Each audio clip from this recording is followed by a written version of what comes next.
late, guys. Not a problem, Johnny. It's awesome to talk to you too, man. Thank you, man. I appreciate it. What's happening over there? Hey, Good stuff? well, right now, yeah, as soon as you called, man, it even got better. Oh, good. Oh, that's cool, man. Thank you. Hey, so what are you guys into? The more Crush stuff, the Hardline stuff, the Axel stuff? I'm just always curious. Johnny, I'll tell you what, I'll say this, from the heart too. You're one of the best singers, in the genre. There's no doubt about it. We've been fans for a long time. Thank you, man. Really, Brunette, Hardline, wow, Axel. Oh yeah. Holy shit. That is, man. That is for sure. Thank you for those kind words, man. I appreciate it. I've been at it a long time. I'm an old dude now. Shit, I get it. I look at my own discography and I want to pass out. Dear God. It's amazing. I have a lot of fun. A lot of fun, as you can tell. What's cool is the bands that you've been in too. I mean, the guys that you've played with. I mean, Neil Sean and Axel. I mean, Axel's an amazing guitarist. He really is. Yeah, we have. I've been really lucky to. Just to work with some great talent, and I mean, sometimes my wife and I would sit around and we go, wow, it's really wild. All the people I've met and jamming to play at Wembley with Brian May from Queen and jam with those, and right. It's just it's bizarre. I've recorded with just great artists and massive stars. I remember doing things like in the early '90s, hanging out on a blanket with Slash behind the stage in Berlin, just sitting talking, and it's just crazy, man. But that's the business that I'm in, and right. We all know each other. As a matter of fact, that Hardline Double Eclipse was Guns N' Roses. It was their Jet CD. So whenever they had a fly, because a lot of us. What we used to do is we'd have home base in the middle of the country. So if we're doing a big U.S. tour, right. We'd have a plane, and we'd always go home after the show. Right. A lot of big groups would do that. And so whenever Guns N' Roses in their jet, they would fire up Hardline. That was their Jet album, which was kind of cool. So anyway, we all became friends and shit like that. But it's just kind of wild. It's a small rock and roll community. Everybody knows everybody. I remember I was with Neil Sean. I got lots of stories, you guys. But I was with Neil, and we were at Burbank Airport. This is when I was living in L.A. And Neil and I were going off to on a promotional tour. Now these guys I don't know, but the guitar player from Metallica, the little guy, not the singer guy, not James, but the other guy, ran up to Neil. Said, Neil, I'm a huge fan, and this is Metallica, who sold 8 gazillion records. Right. He said, Neil, what do you think of? I think it was A&M Studios, Studio B, and we're like, dude, we just finished, our record in Studio B. It's a great room, great to cut the drums. There was I hope that I get a killer guitar sound there, like a little kid, but it was freaking Metallica, man. You know what I mean? That's cool. That's a great story. It's really neat. Yeah, it's cool. So the artists stay artists, and that's what's really, really neat. Doesn't matter how big you are, your music and what you create has all the power. It's not the money, it's not the press, it's not the big shows. It's the music, man. That's why we do this. Right. And so when you get the fan reaction, like when you tell me, man, I'm a big fan. I love your voice. I love the music. For me, that's worth more than the Lamborghini Gallardo I have in the garage. No, I'm kidding you. I don't have a Lamborghini in the garage. Sold it. Son of a bitch. Wife made me sell it. Hey, what can you do? That stuff happens, man. Yeah. It happens. I know.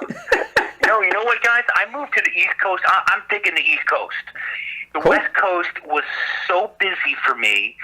We had so much stuff, and I learned when I moved to the East Coast that the stuff does not matter. That simple is great, and we sold off everything. And I'll name a couple things, but I don't want you to think I'm this foo guy, but we had a lot of stuff. We had busy stuff, like we had restaurants and houses and boats and planes and helicopters and shit. Right. And I didn't need any of it.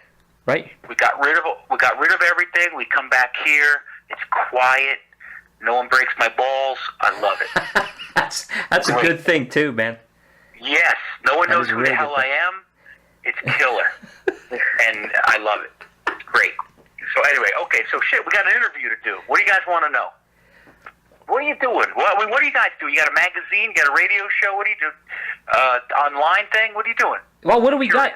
What we got is we got an online business that we do. It's we do interviews, reviews. You know, we do reviews for Frontiers and AF. Frontiers, I hate those bastards. Yeah. You know, just a lot of the big labels and everything, and really, what really started this was, you know, just a passion for the music. I mean, we've been fans for 30 years, and we follow what you guys do, and it's kind of like, what I like to tell everybody is it's like us giving back. You know, for so long, That's cool. This is part of our lives. I mean, for all those years, and we remember times in our lives. And we always, have the music, to remember it by, and it's special, man. It really is, Johnny. Yeah, thank you, man. And it is. You're right, isn't it? It's just the coolest industry. Excuse me. It really is. I love it. I really do. And when I go off and I play these festivals, because all the bands are together and we just have such a great time. You have no idea. We sit around and bust each other's balls. I'm like, wow, shit, man, look at the bags under your eyes. Oh, bitch. We're like, man, you see Neil Sean's new cosmetic surgery? I mean, we just bust everyone's balls. It's fun. You have to, man. That's what it's about. That is what it's about. It is. Okay, cool. So you got this online thing. You do work for Serafino and Frontiers guys, and all. You do reviews and shit. All right, fire away, man. I'm ready. What do you want to know? Hey, the first thing I wanted to ask is, I actually heard, I heard Brunette after Hardline, so that's why we've been following. Like, we look at it and we say, oh man, Johnny's singing on this one. I got to hear this, So we kind of went back to the, the Brunette days, and my first question is for the fans that are, they're listening in and want to know a little more. How did you get started? I mean, with Brunette, and your musical career for that. Well, that's a good question, man. I'm gonna take you way back. So got it. I've been playing professionally since I was 11 years old. So I picked up a guitar. I was 8, and at that point, I knew at 8 years old that I wanted to be a professional musician. So my friends were playing with Tonka toys and digging holes and shit and eating worms outside. I was learning Stairway to Heaven and figuring out chords. Right. That's no joke. And I took a few guitar lessons, but that was too slow for me. I'm like, that's too slow. I'm gonna figure this stuff out. Just listen. And I'm gonna figure out how to make these sounds. So I taught myself the guitar and started writing at 8 years old. And I was involved in a lot of theater. I thought I wanted to be an actor. I love the stage. I love theater. And I was in a whole bunch of shows, like especially Pennsylvania, like Fulton Opera House, Mount Gretna Playhouse. Right. And I was doing a lot of off-Broadway stuff, too. I was coming up as a little actor. And here's the funny story. So my brother had this band, this like kind of high school band called Phase. And they would practice in my basement in Pennsylvania because I was originally, I was a New Yorker, and then we sort of witness protection because we're all mafia. Went over to Lancaster, Pennsylvania. Okay, no, it wasn't witness protection, but we sort of had to get out. We had to get out of the neighborhood. We were neighbors with John Gotti. So oh man, so we moved from Howard Beach, being neighbors with John Gotti, which was great. He was a great neighbor, to Lancaster, Pennsylvania, to the Amish country. So it was. My brother had this high school band, and every night they would practice.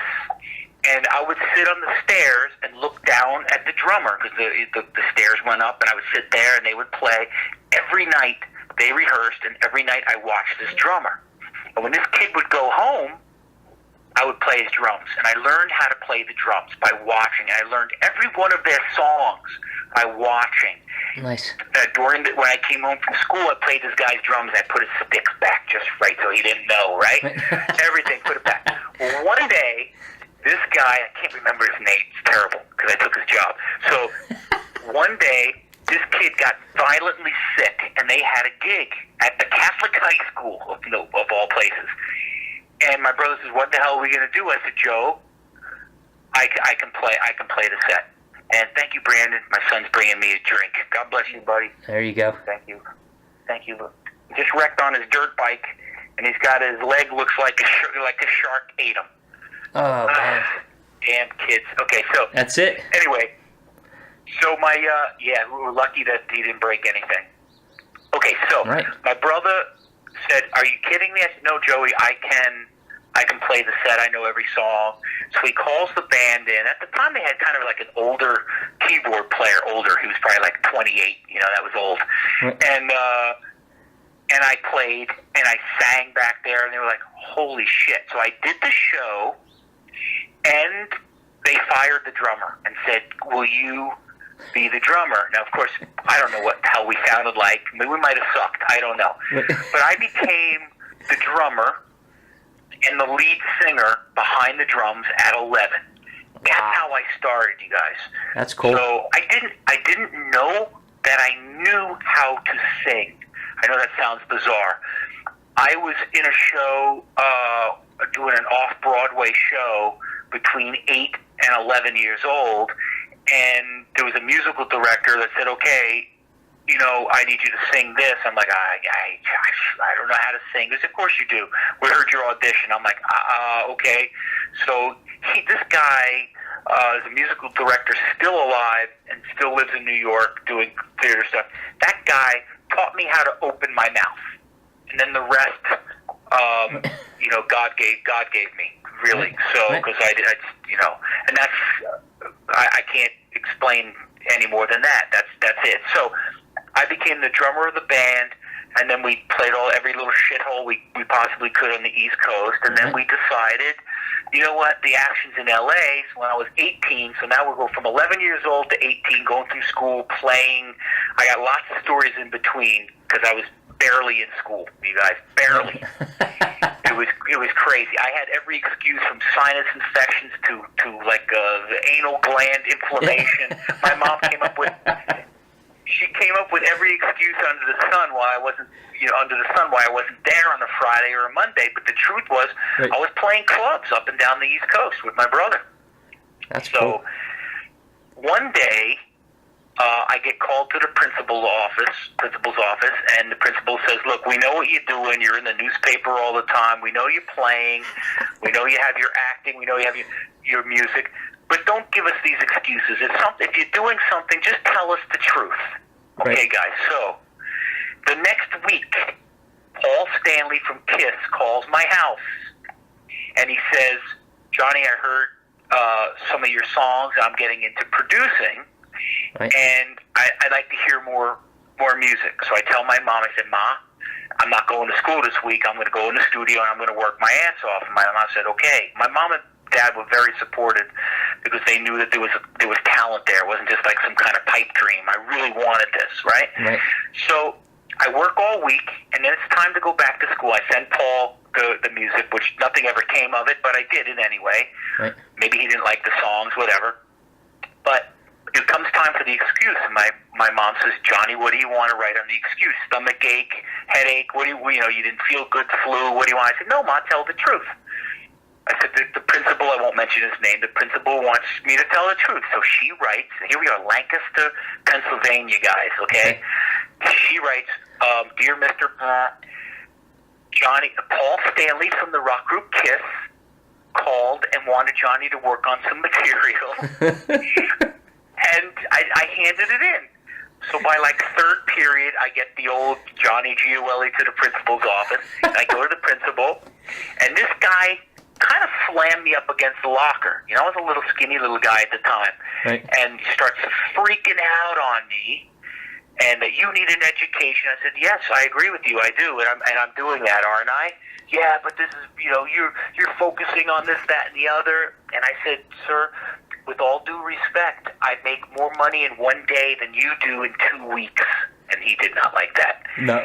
He was not a fan of that. So, long story short, very long story short, I left school with my parents' blessing, to pursue my music career, and that it was at that time I worked for the family business for a little while, and then at 18 years old, so I cranked out at the school at like 16 and a half, something like that. At 18, my brother and I worked cultivating songs and writing and kind of reforming the band. That's when Brunette formed. See, you thought I wasn't going to get there, guys, but I got there. So that's when Brunette really formed. We weren't Brunette, we were Killer Hit. As if you've been following, I'm sure you know that shit too. Right. Yeah. So we moved this Killer Hit shit. Well, don't ask me what a Killer Hit is. I have no idea. But we moved that to California, and then we learned what was going on there, the scene, and we sort of migrated that over to Brunette, and that was really the start of the career. Whew, I need a drink after that story. All right. Man, that's a great story. That is a great story. And guys, I got to tell you something funny. The story continues because then we go to California and we go through our whole Brunette stuff, and of course we did very well as Brunette, but we never got a record deal. We were one of the only band that could sell out, break every record ever in the clubs there, sell out in 30 minutes or less, just packed with people, but we never got a record deal off of the merit of just bringing in people. And I agree that we didn't really have the songs. The songs weren't there yet. I was still, really, honing the songwriting skills, and I was working with other writers, and I wasn't open to doing that, which I should have been. Like, I used to write with Mark Tanner. Mark Tanner wrote every single Aerosmith hit under the sun. Right. Armageddon. He wrote that whole movie, all the songs for Aerosmith. Yep. He wrote all that shit. And I wrote a couple songs with Mark Tanner, and I'm like, I don't need to write with the idiot. I want to write myself. You know what I mean? I was stupid. But anyway, what happened was Brunette morphed into Hardline when we met Neil and worked together and blah, blah, blah. And if you need some detail there, I'll give you some detail. But I'm circling back to the high school thing. We land an $8.5 million record deal. And I'm going home, and of course we were all in all the papers in Pennsylvania, right? That the Gioeli brothers land this big deal and blah, blah, blah. They need some kind of news there besides Mr. Stolfus's lawnmower breaking down. So I run into this principal at Heckinger's. Do you guys know what a Heckinger's is? It's kind of like a Home Depot kind of deal. It's funny, Johnny. I used to work at a Heckinger's years ago. Are you kidding? Are you kidding me? I did. I'm serious, awesome. man. Yep. Okay, bro. So perfect. So I'm in Heckinger's in Lancaster, and I run into this guy, the principal, and he comes up to me. He's like, Johnny. I'm like, hello. Again, I don't want to mention his name, but I was like, how you doing? So he's like, I'm doing really well, but you're doing fantastic. I read all about your deal and this and the other. He goes, hey, did you ever get a degree? I said, as a matter of fact, I did. I went and I got my GED, and then I said, I'm a pilot. I did some ground school in college in between my music. He goes, well, you know what I'd like to do for you? I'd like to exchange your GED with a Hempfield High School diploma.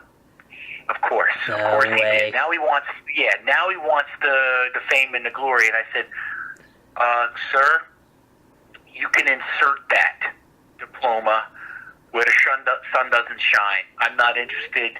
Thank you very much. And I walked away, and I said to myself, oh, God, redemption is beautiful. Success and redemption is beautiful. It's beautiful. And that's what happened. The son of a bitch, after pushing me up against the locker, then he wanted the advertising that I went to that high school. I never mentioned that high school. I can't believe I said it to you guys. I never mentioned it. Never. Because they were brutal to me. They didn't get it. They didn't get it. You know what's funny too? We have a Hempfield High School that's right up the road from where we grew up at. So I don't know if that's the same area. You're kidding. It definitely is. License. Yeah. Well, my school was literally built on a hemp field, like a marijuana, like a hemp field. Yeah. And I think all the principals were smoking it because they're all out of their mind. That's it. They just didn't get it, man. I mean, think about it. It was like this Right. slow Amish community brethren, and nothing against them. I love those people. They were great. They were my bus drivers. My bus driver had the hat and the beard and the whole thing. He's a brethren guy. Right. And I used to duck hunt in his field, and they were great people. But they didn't understand what the hell I was about. Right. I was not one of them, man. I wanted to be a rock star. And Right. here we are 50 plus albums later. I think I did okay. I think It's pretty good. Agreed. All right, Agreed. thank you. Anyway, so that's my story, guys. That's how I came up in this whole thing. A lot of hard work, bro. A lot of hard work. Man, I'll tell you what, too, Johnny. I mean, when you hear, you singing, it's really amazing because you have the ability to, not only nail, pretty much anything I've ever heard you sing is amazing. So I know when you're on it, it's a slam dunk for me.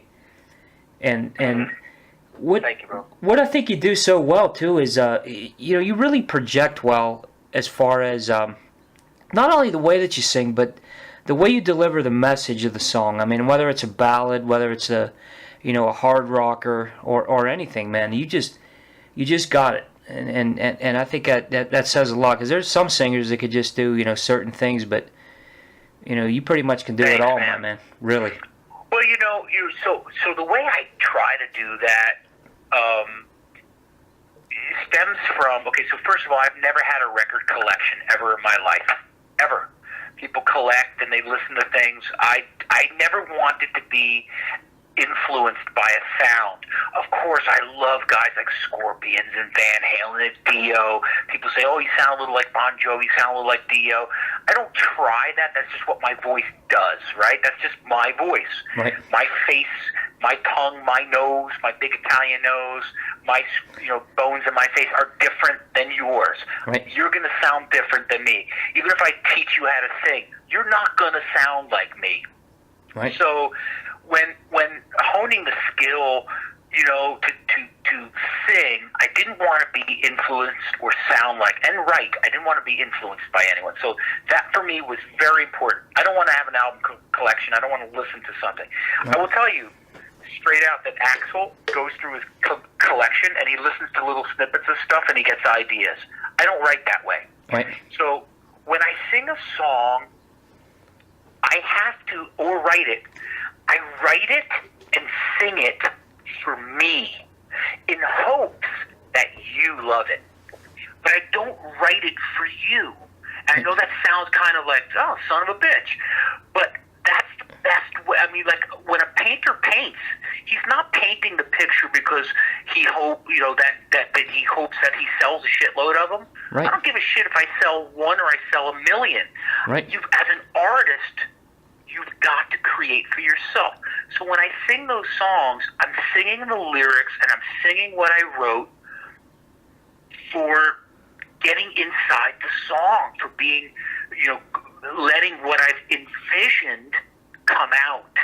So for me, all that shit comes easy because I'm singing what I envision, just like a painter is looking at a scene and going, man, I'm going to recreate that. I'm going to paint that freaking thing. And he paints it, right? Right. Same thing for me. That's the way it works for me. So, and a lot of, people, they ask that question, how do you do that? Or how does that come off? And, I don't mean to offend anyone. And when I'm making records, I'm making them for me because you have to. Right. So anyway, that's really a bit abnormal, and I will tell you, even in the height of my career, I used to get calls from MCA Universal Music. They would call me and say, Johnny, can you write 2 songs by next week? I want to hear 2 hit songs by next week. Right. And I'd flip the F out, man. I'd sit in my studio and go, I can't just make this happen. This has to happen from what I see, feel, hear, get an idea, be inspired by something I watch on TV or Right. see out in public. You can't just sit and write shit. And that's where the song off of Double Eclipse, In the Hands of Time. That's where that came from. Some of those lyrics, like staring at an empty page, will it come to me? Right. That's what that's all about, man. That's sitting going, shit, they're making me write something, and it just doesn't work that way. But there are a ton of bands that get in a room, and they're like, okay, we got to write some shit. And that's just the wrong way, bro. People say, Johnny, why does it take 2 years plus to do a Hardline record? And I say, because it does. That's it. Right. If you want one every 6 months, it's going to be a piece of shit, and it's not going to be me, and I'm not going to like it, and I'm not going to be passionate about it, and so I won't do it. Right. So that's how that all happens, man. And thank you for saying that. I just try to get inside the song and just try to make it come alive the way I envision it in my brain, my tiny little minuscule brain. When you say, you're saying that about, writing it for yourself, and I totally agree with you. I mean, because if you have a passion for, what you do and the music and the songs that you write, if you don't like it, you're not going to be able to deliver it for other people to enjoy it as well. I mean, so that's, you got it, man. That's really exactly right. That's really exactly right. I always tell the guys before we get on stage, I go, look, this is a massive stage, and there's 40,000 people here. Let's play close to each other, and let's play our music for us. And let's enjoy our music, and it will automatically translate to the audience. Don't even have to try. So you don't have to get out there, jump around like a freaking buffoon to try to get the people into your music. If you're into it, if you believe it, you feel it, you're inside your music, it happens automatically. Right. It's easy. People are like, Johnny, how did you win over those 90,000 people at Vakken? I said, it was easy. I played the music. Right. For myself. That's it. And they felt it. So it's a cool thing, man. Music is powerful. It's powerful.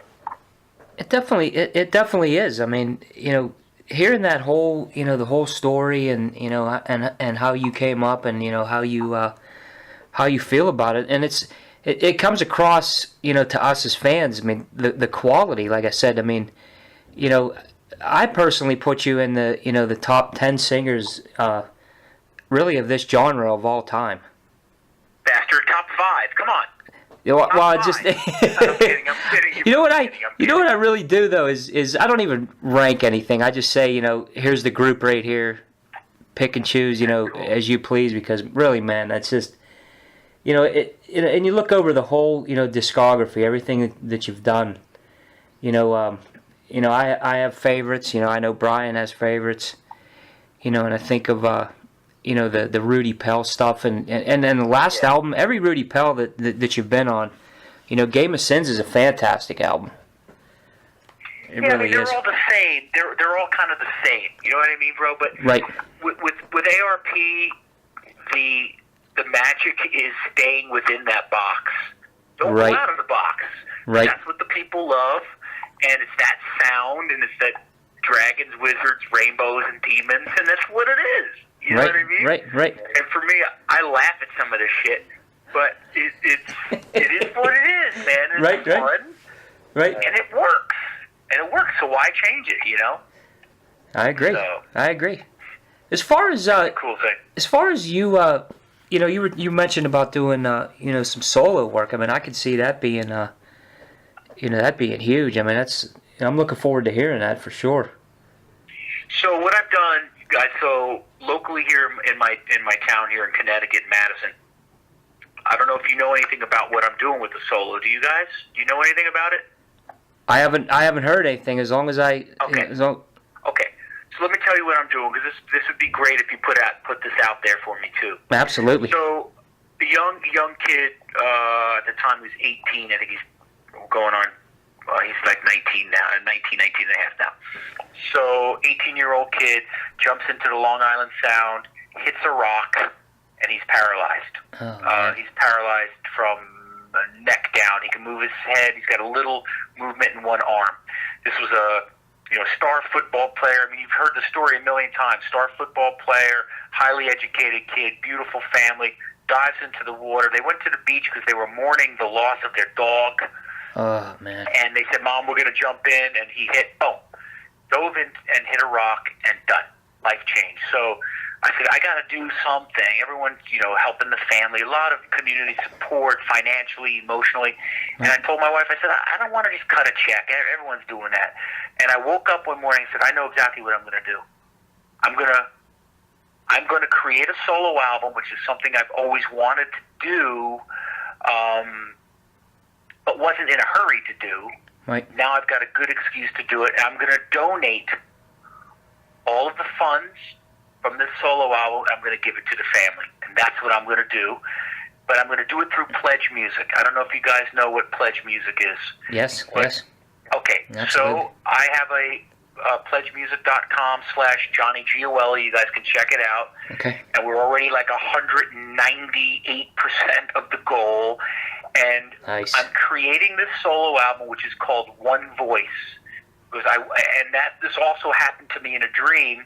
And I woke up and I said, oh my God, I got the title of the album and I've got the song. And I contacted my buddy I'm writing this a lot of the stuff with. And I said, here it is.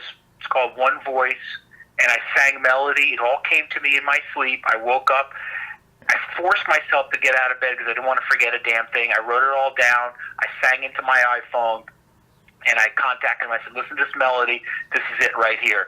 And what One Voice is, guys, I have fans, the most amazing fans from every part of this planet.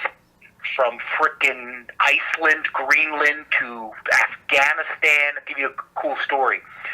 Yeah. Sometimes I've got a 13-year-old son, and it's very easy for any one of us to say, we should drop a bomb, a frickin' Afghanistan, and turn them into an ice rink. We can say all this shit, right? Turn them into glass. Right.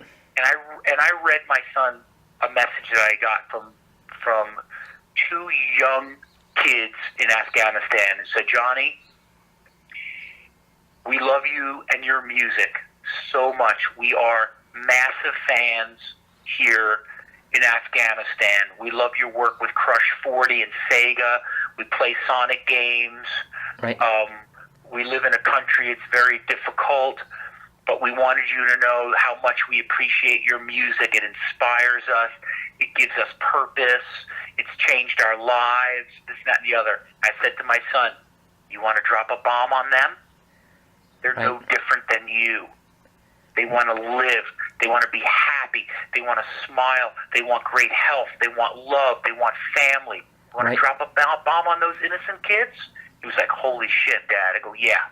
Right. So what I did, guys, I took the entire fan base, and solicited to them this story of this young man, Joe Barber. I said, guys, we're going to make a record together. I'm going to let you in on the entire process as it happens. Songwriting, as I write something, I'm going to preview it for you and video updates. I'm going to show you the equipment I use. You're going to go into the studio with me. You're going to see it. We're going to make this record together. And it's called One Voice. And you guys, it's going to be freaking awesome. So I have thousands of fans contributing to a kid they don't even know. If that isn't a beautiful thing, whenever we get down on humanity, if that isn't a beautiful thing, I don't know what is. So check out the pledge site and you'll see the link, and if you can post that, that's wonderful. Absolutely. We're only going to run it a little. I'm almost 200% of the goal. I got to shut it off. It's obnoxious. You know what I mean? It's like obnoxious now. So, but if you want to post that for me, that would be very helpful. Absolutely. You can read about Joe. You can see some of the snippets of the updates, and I've given away. I'm telling you, 90% of everything that I've owned memorabilia-wise, from Crush 40 and Hardline and backstage passes and posters and this, I've donated through Pledge as exclusives, as gifts for the donations towards Joe. So for me, this is probably the most important record I'll ever make in my life, because I'm making it with all the fans.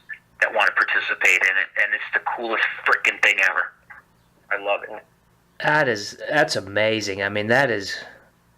I'm definitely going to get on there and check that out. I mean, it just says, just hearing that, it just makes you, that much better as a, not only as a musician but a human being, and that's the side of it that really, that really will touch everybody. I mean, that's heartwarming. That's Johnny. That's really cool, man. It's great to hear doing something like that. Thank you, bro. Yeah, I had to do it, and I am doing it, and it's just going to be absolutely phenomenal. It was going to go out on Frontiers, but I'm not.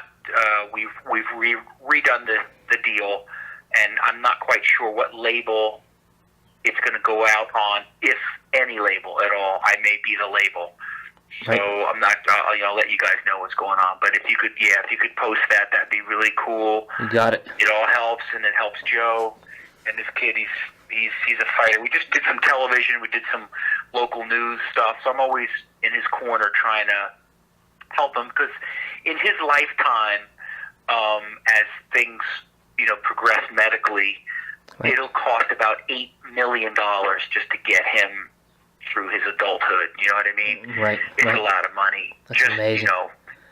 Just getting him out of bed, getting him changed. I mean, guys, be grateful. I tell my son every day, get up, be grateful. Be grateful. And You're right. We'll see what happens there. But you guys are going to love the tunes. If you love my work, you're going to love this stuff. This is positive. This is crank up in your car. Make sure the windows are down so that the person at the red light next to you hears it. It's that kind of music. I love it. I'm so excited for it. I'm jumping on there right after the interview to check that out. Cool, man. We'll definitely get that link out for you too. Anything that you do, like I said, we support you guys. You're giving back, and that story right there. That out of all the interviews we've done, that's the best story. Nobody even touches that story. It's just great to hear somebody giving back like that, and somebody that I've admired as a vocalist, and now even more so as a human being, man. That's fantastic to hear. Thanks, John. That really is. Thank you, bro. I mean, look, there's a lot of wonderful people that do great things. This is just my contribution. How I can do it. You know what I mean? How I can help. Right. So, and I'm happy to do it, and I just want to see this kid, have the best life he can dealing with what he has to deal with, because it's difficult. It's difficult. You go from star football player getting ready to go into college to all of a sudden, you're texting with your mouth. Right. So it's a hell of a life transition, and he's a strong kid. So anyway, so we're working on this. When this is done, we're going to record in September. Then we're working with Good Morning America, and we're going to get on GMA, and we're going to do some cool shit for this kid, and it's going to do great things for the record too. And that's cool. Yeah, lots of exciting stuff coming up for the fall. That's cool. I mean, I really can't wait to hear that. And you just said it. People don't really appreciate life, and how it can change in an instant. And really, just hearing a story like that. I mean, if more people thought that way, the world would be a lot better place. I mean, it'd be a lot more positive. And really, I wish that him the best, and and his family as well, and our prayers are definitely with him. I appreciate it. Yeah, prayers are important. Yeah, for sure, man. Yeah, we've become a society that is we've become so self-entitled. Like we gotta look out for our own best interests. It never used to be like that, man. When I was a kid, I don't know, how old are you guys? You guys are young. How old are you? I just turned 48 in June. Shut up! Yep. Yeah. Okay. Yeah. You're not young. All right. Because Allie, my girl, made it sound like, you guys were young and, oh, shit, you're an old guy like me. Cool. Yeah. Yeah, the world is... Okay, so I can say this now. So when we were kids and, like the neighbor was sick, you brought over some food. Like, hey, I know you're sick, and we made you some soup and shit. No one does this shit anymore. No one takes care of each other. It's all about me. Right. I want to make sure I'm good. Make sure I'm good. Make sure I have this. Make sure I have self-entitled bullshit. I can't deal with it, man. I'm with you. Can't deal with it. Can't deal with it.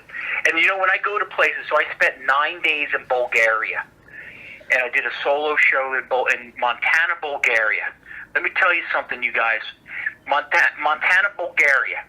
A doctor in his first 6 years of practice makes the equivalent to $300 a month. A doctor. Oh, man. You're either extremely rich or you're extremely poor. And let me tell you, right. It's mostly extremely poor. And I send my kids pictures, and I just say, be grateful. You can't believe how these people have to live. Right. So I'm a big component of wake up, you can wiggle your toes, move your fingers, you can talk, you can see, you can hear. Be grateful, man. Everything else doesn't matter. Right. So anyway, yeah, Joe Barbery's a cool kid, man, and you guys, you're gonna dig this thing. It's probably the best thing I've ever done musically, and when you're doing it for a cause, it just has such great meaning. Okay, what else, man? Sorry, you probably have questions there. Well, I was gonna say I can imagine how how this is going to come off, for you as an artist. I mean, how deep this has to be for you to write that material and doing this. I mean, it has to be, just exceptional for you to, to deliver it.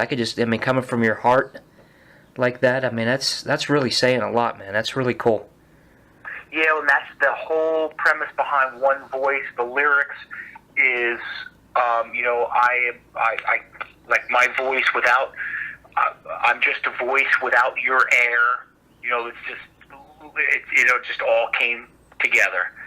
And it's the truth. The driving force behind any artist is not the song. It's the person who's hearing the song and appreciating it and loving it. Right. And I always tell the fans, like live, I go, I'm nothing without you. I'm not. I'm nothing. I'm nothing but a voice. I'm nothing but a sound. I'm nothing unless you're there. And that's the whole deal here. And it's cool, back, early 90s, everything was, and even late 80s, everything was so secretive. Like, you didn't know where Van Halen was recording or they were rehearsing. Everything was like freaking top secret. Right? I think Aerosmith's in the next room, or, you didn't know. You're such, and now, with all the social technology, which I'm not great at, but I'm getting there. But with all that social shit, I love it. And I'm mad at myself for not paying more attention to it earlier, because I am now engaged with the people. I talk to people, and I was just on the Serbian border. I had Serbian fans come over. Right. That's just, it's bizarre that you can reach out and touch these people, and yeah, it's cool. I just got the greatest message from a guy from Greenland who's working right now. He's a fisherman on a big freaking commercial boat, and he said, John, I was going to kill myself. And I listened to a bunch of songs that a friend had me hear your songs, and I'm like, you brought me out of this. And I went to my wife, I said, first of all, that is freaky when that happens, but it reminds me that music is very powerful, because it can mean whatever it needs to mean for you. You know what I mean? Like, it means one thing to me, but it can mean something entirely different to someone else. And I remember people would come up to me at the gym and say, hey, man, that song such and such, you changed my life when you talked about this, that, and the other. I'm thinking to myself, it was about a dog that I saw in a park. You know what I mean? It had nothing to do with anything. But music heals, music is powerful, and as long as I'm able to do it, I just keep doing it, It's you do it so well, man. I started thinking about the songs you did, and one that I know it was the first single off the album, but Fever Dreams off of Danger Zone, and when I hear you sing that song, man, I'm just like, holy shit, this guy's He's amazing. I mean, just the way that you bring it, and the passion that you do. I mean, it's just fantastic, and it just says so much, to to the not only the quality that you have, but the sincerity of really bringing it across, man. And you really do it well. It's great. Well, man, I'm one of those guys where I take everything seriously, like a live show or a studio session. I want it to be as good as it can be, and to the point of I stress out over it. Right. Like live too, like I'm paranoid of the voice. Look, the voice is not like a guitar string. You break a guitar string, you can change it. Right. But if I blow this up for whatever reason, a cold, infection, of just hoarseness from over singing or doing too many damn interviews. No kidding. But whatever it is, I'm flipping out because I want to give the people the best I can give them at that moment. You know what I mean? So right. I think when you lose that, you're done. And I get anxiety. I get like excitement anxiety, not like freaking out anxiety. I get like I can't wait to get on stage. It's kind of like this nervous, got to get on there. And I think when you lose that, you're done. Right. You're done. If you're not nervous about your performance, if you don't want to be, if you don't worry about being the best you can or being great on stage, you're done. You've lost it. You're right. So I hope I never lose that. And I used to tell my wife, I said, this is a great gig when you can get it. Because it's not, again, yes, we're severely overpaid. I'll be the first to admit that artists, actors, everybody's just like tremendously overpaid. But at the same time, for me, it's not about that. It's about when those lights go off, you guys, and you hear that roar right. of that crowd. Right. I can't explain what kind of fuel that is mentally and physically. That is like, that's like having 17 turbochargers on your freaking Volkswagen. Right. It's crazy, man. And so, that's really, not to use that cliche, but that's what fuels me, for sure. Right. It's a feeling that you never want to lose, So, I live for that. I can't not have it. Now, my brother, different story. When we started business together, he was just into business and said, I'm just going to put the guitar away and work on our company. I said, okay, right. Fine. So, right. Anyway, that brings us to the present. Here I am on the East Coast, raining like hell. You guys getting rain up there? We had some earlier. Yeah. We've been getting a lot, too. It's been heavy. Yeah, heavy shit, downpours. Yeah, we just got one. We lost a little power here. We've got generator backup and all that bullshit, but right. It was bizarre. It was pound. And just when you get the chemicals perfect in the pool, we get this freaking downpour. Yes, I got to redo shit. It never ends, huh? You always got to do something. Never ends, man. Never ends. Really, man, this is... Oh, go ahead. No, I was just going to tell you guys the other passion that I have in life, man, of dogs. I don't know if you know, but I'm a pilot, so I have an airplane and I fly dogs all the time because they're the best passengers ever. I hate people. I like people, but I like dogs better. Right. And so if you're familiar with Pilots and Paws, I do a lot of that too in my spare time, picking up dogs from kill shelters and bringing them to forever homes or shelters where they're not going to be killed and stuff like that. That's awesome. I love that stuff too. And East Coast flying is killer. West Coast flying is so boring because it's always the same weather. It's all shit. Right. But here you got to watch. You get snow, rain, storms. Right. It's cool flying here, man. I love it. That's cool that you're talking about the the pets because we just got our dog last year from a rescue and he is cool, man. He's the second love of my life. Oh man, he really is. He's awesome dad, and so it's cool to hear. I'm glad that people go to shelters. Glad you got a rescue, bro. I'm so glad you got a rescue. And it's almost like they really know that you rescued them and they're appreciative. We just have rescues here, and. It's cool. It's a cool thing. But there's nothing like handing them over. When you pick up, when you're like you got there just in time before they were going to gas like 50 of them in one shot. We've got 5 pilots, 5 planes, and we're loading dogs up as quickly as we can to get them out of there. It's cool.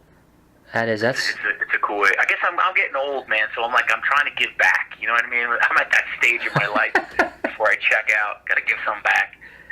So, you're giving a lot back, man. You've been giving your whole career, man. If you listen to the music and everything, it's you may have been younger and starting out and all that music and all the way up until now, but you've touched a lot of people, man. I can't listen to my stuff, bro. I cannot listen to my stuff. I make myself insane. Like, I should have did this better. I should have done that. Why did we do this? I can't listen to it. I'd end up I have to be on medication if I listen to it. But thank you, man. Hey, I do got a question to ask you. I mean, out of all the stuff that you've done, what is the what's the song that you like singing the most, and what is the one that you say, man, this is what I'm about? If there is one. Yeah, there is, absolutely. Double Eclipse album, and it's the song I mentioned to you called In the Hands of Time. And it was... Great song. It was, thank you, man.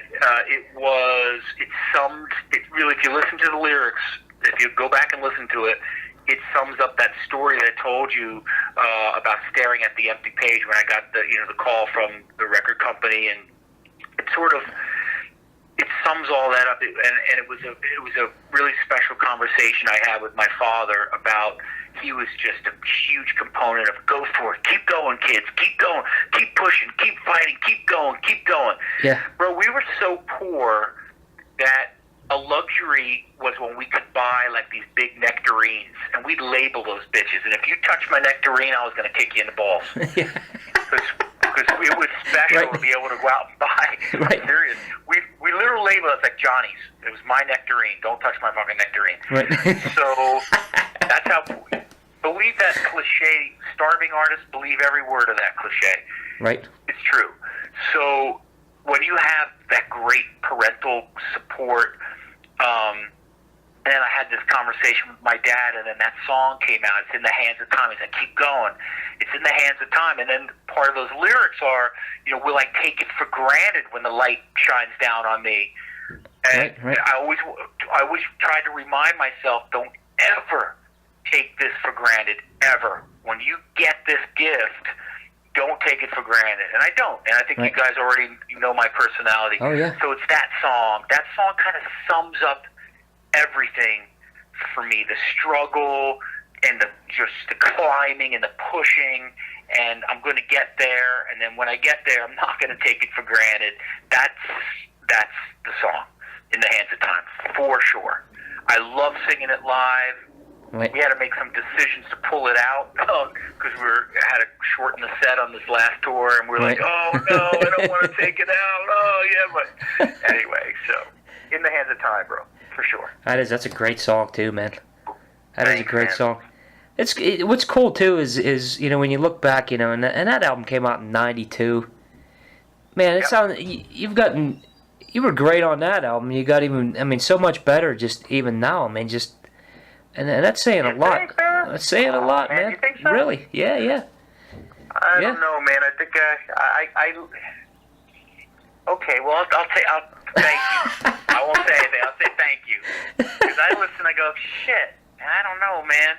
I always worry, like, is the range still there? Okay, yeah, range is still there. I don't know. Maybe I'm dropping a little. I don't know. Whatever.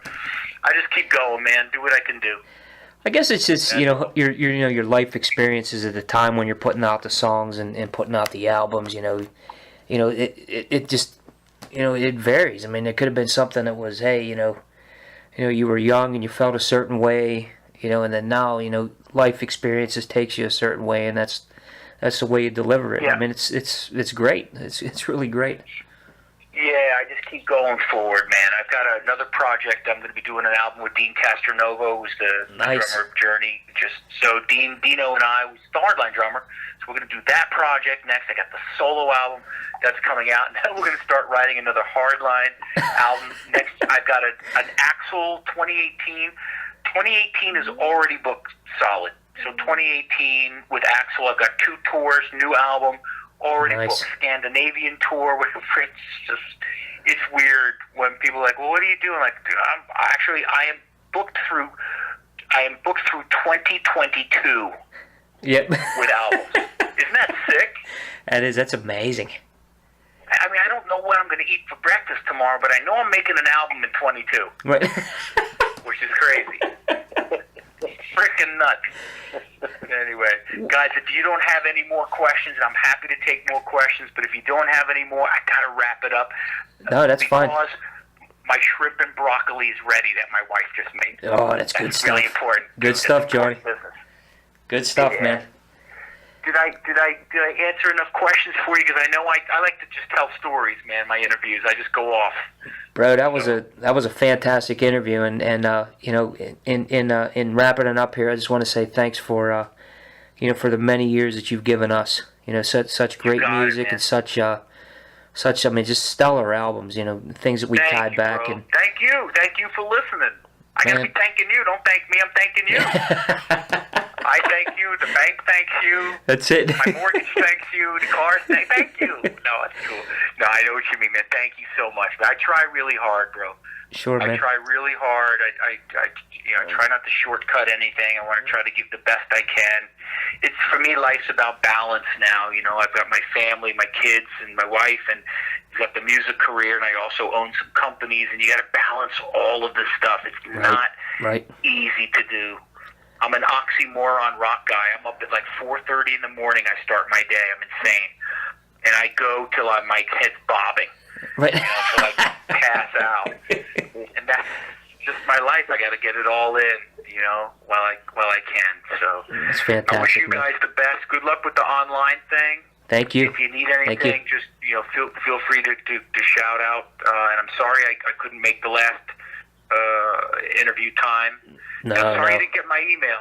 Not a problem. Brian, you didn't get my email, bro. How come you didn't get my damn email? It went to my spam folder. Some fish. I couldn't stand it. Shit. I got jumped. I didn't even think about it. My wife's like, "Did you check your spam folder?" As soon as I looked at there it was, I'm like, "Oh, really?" See? God, wives are so this smart. We're all idiots. They got the brain. All right. Anyway, guys, be well. Take care of yourselves. I want to see you up there. Saturday, I got to go into upstate New York. A buddy of mine's getting a street named after him because he's a 4-time judo Olympian. Nice. Jason Morris. So he's getting Jason Morris Way. And I told him I want them to tag on my name because I don't give a shit if it's a dead-end street. I want my own damn street. And so we're having a good time. So I'm going to go up there. It's going to be so cool. So it's like this big party with the ribbon cutting. He's going to get his street. We're going to sing some Hardline songs with like this local band. It's going to be so fun. I can't freaking wait. I'm like more excited to do that than I am to play like freaking grass pop. That's awesome. Yeah, it's going to be fun. So that's my is weekend. awesome. I wish you guys a great upcoming weekend. And again, if you need something, just shout out. And if you forgot a question or whatever, you hang up and you go, shit, I wanted to ask him about this, that, and the other. Yeah. Just let me know. You can find me. We're definitely going to get on to One Voice, though. I want to check that out, man. I think that's really cool that you're doing that. And check it out, brother. You'll love it. It's cool. Good tunes, man. I love these tunes. I'm telling you. Without a doubt. They're cool. Without a doubt. It's a guarantee. Hey, Johnny, thanks for your time, man. I mean, it's a pleasure, and we support you forever, my friend. Thank you so much. Thanks, man. John, Brian, thank you, guys. I appreciate it. All right, thanks, Johnny. Take care. You take care, man. See you later.